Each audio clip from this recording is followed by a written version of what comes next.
आता काय होते, जसे आपण त्रिकुटीवर येतो तर त्रिकुटीपर्यंत तर हे फायदे आपल्याला प्रथम मंत्राचे होतात, ते इथपर्यंत घेऊन आले आपल्याला. आता त्रिकुटीवर पोहोचू. त्रिकुटी इथे नाही, इथे तर सांगितली जाते, परंतु याच्याबरोबर बॅकमध्ये दोन्ही भुवयांच्या मध्ये इथे बॅकमध्ये इथे एक मोठी नाडीसारखी, तर तिथे त्रिकुटीवर गेल्यानंतर तिथे तुमचे अकाउंट असेल सतनामाचे. आता सतनाम काय आहे? 2 अक्षरांचे, जसे गुरु ग्रंथ साहिब मध्ये लिहिले 2 अक्षर का भेद बतावे सोय गुरु पूरा कहावे. ती 2 अक्षर कोणती आहेत? एक तर ओम आहे, एक हे तत् आहे. ओम तत् सत मध्ये जे 3 मंत्र आहेत, हे ओम व तत् हे सांकेतिक आहेत. हे दोन्ही मिळून सतनाम बनते.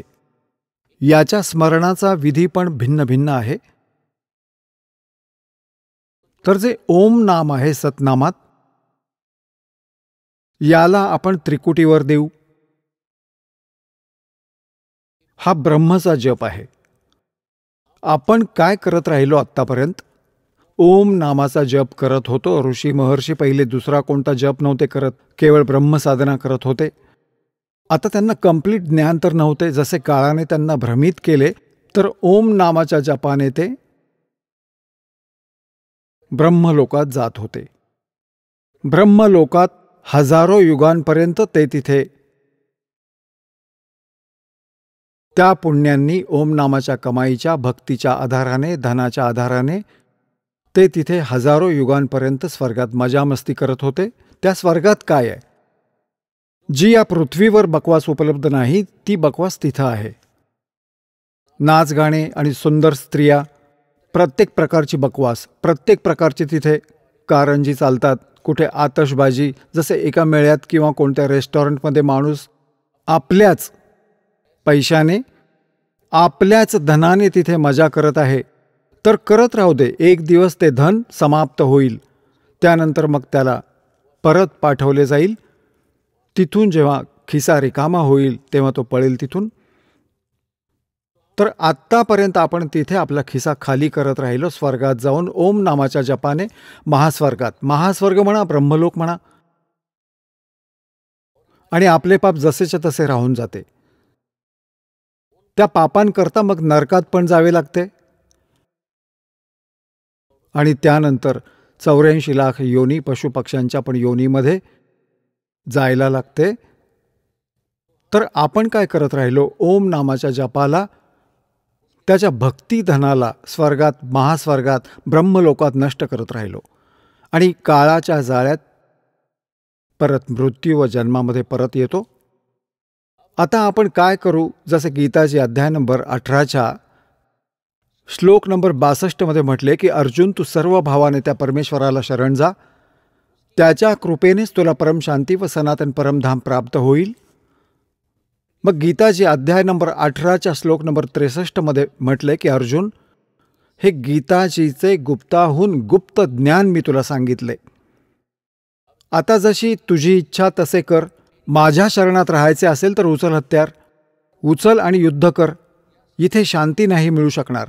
आणि माझी साधना करशील तर ब्रह्मलोक प्राप्त होईल.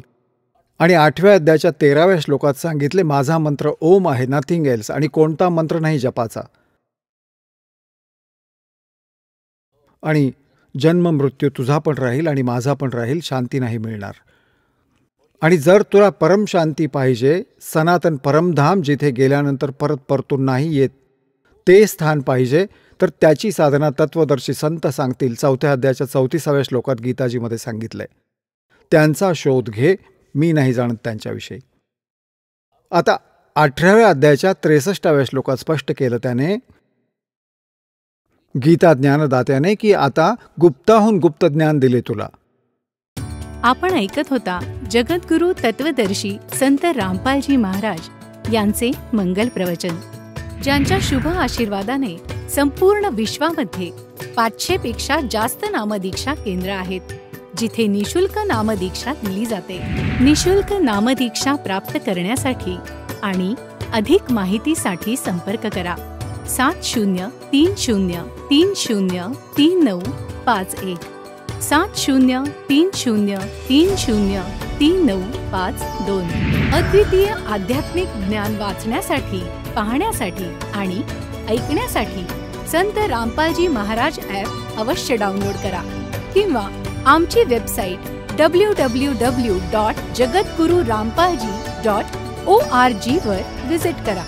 आम्हाला सोशल मीडियावर फॉलो करा. सर्व पवित्र धर्मांच्या पवित्र शास्त्रांवर आधारित प्रमाणित अनमोल पुस्तक ज्ञानगंगा किंवा जगण्याचा मार्ग यापैकी कोणतेही एक पुस्तक निशुल्क मागवण्यासाठी आपण आम्हाला आपले पूर्ण नाव, पूर्ण पत्ता, पिनकोड आणि फोन नंबरसह लिहून 7030303951 किंवा 7030303952 या नंबरवर SMS करू शकता किंवा 7030303950 या नंबरवर व्हॉट्सअप देखील करू शकता.